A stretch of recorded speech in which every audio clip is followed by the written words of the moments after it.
Please have a seat, everybody. Thank you so much. Welcome back. Welcome back, ladies and gentlemen. Well, Russia continues to be a hot topic around Washington, D.C. And Trump's son-in-law and guy getting a kick out of watching his neighbor's house burn down, Jared Kushner, or the Cooch. The Cooch. That's what they call him, right? They call him the Cooch. The Mooch and the Cooch. Hey. From now on, the Mooch and the Cooch. He spoke today to the Senate Intelligence Committee in a closed-door, lights-on, one-foot-on-the-ground session. They wanted to know about that meeting with the Russians last year, like June 9th or something like that of 2016.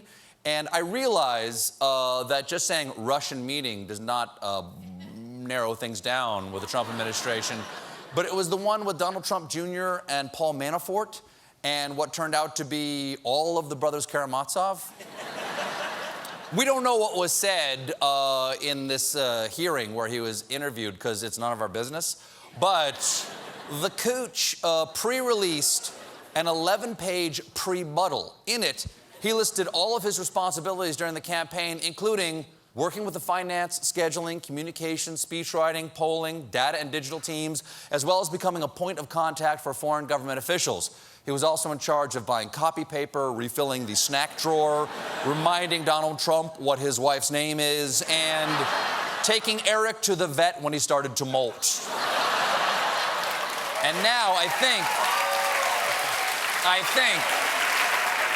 and Kushner was so busy, he didn't know the meeting was about Russia having dirt on Hillary, because when Don Jr. invited him, quote, that email was on top of a long back and forth that I did not read at the time.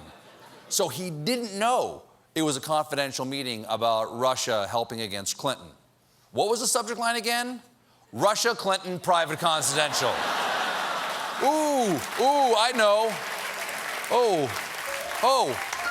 An email. I'll skip the subject line, skip the contents, and I'm in. So, is there any reason for them all to be worried about this? Who knows? Who knows if the Trump administration should be worried? Donald Trump does, because on Thursday, Trump and his legal team discussed his power to pardon those close to him, including himself. Oh, yes, Mr. President, you should know, self-pardoning is a sin, okay? How do you think justice went blind? Oh, yeah. Then, on Saturday, Trump tweeted, while all agree the U.S. president has the complete power to pardon, why think of that when only crime so far is leaks against us? Fake news. Oh. What do you mean, why think of that? You're the one tweeting about it. It's like someone going, we all agree I have the power to take herpes medication, but why think of that? Would you like to come upstairs? Also, Jimmy, could you go back to the tweet? The only crime so far? What does that... What is he... He's hedging a little bit. Wow. Your Honor, I plead not guilty. So far. Also in that tweet, Trump called the Russia story fake news and floated pardoning himself for it.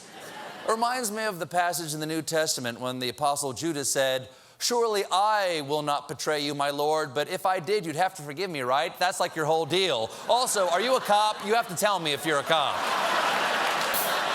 We'll be right back. I'll bet 8.